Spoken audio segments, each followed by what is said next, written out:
Hi everybody. So when you're planning out a painting, at least what I do, is, I've got my brushes, got the board, I've got the acrylic paints, I've got everything here. But the most critical part and thing that I use for planning out the painting is this, the compass.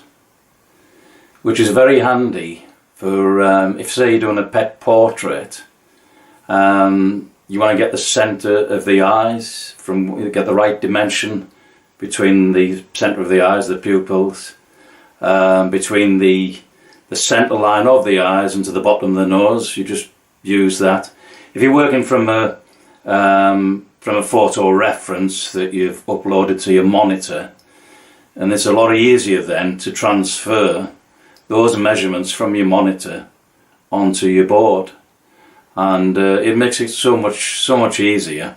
And but anyway, I'll give you a little example here. Yeah, so these are great for getting your perspective right. So off your upload on your monitor, if you're working on the back, right in the background there, and get your measurement off your monitor, transfer it onto there, and then pick another point on the photo and transfer it there, pick another point and transfer it a bit further, and then when you've got these little marks you can see where your perspective is actually going along the lines here.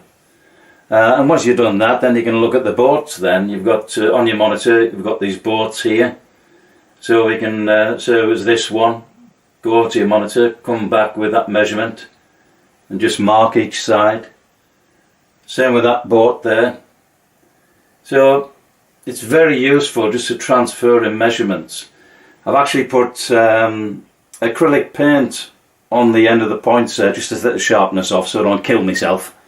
And yeah, so they really do the job and really make life a lot easier.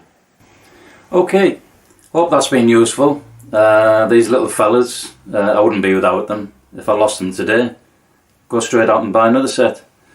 So yeah, so I hope that's been a useful hint for you, a little tip, and give it a try, and I'll see you next time. Thanks for watching. Bye.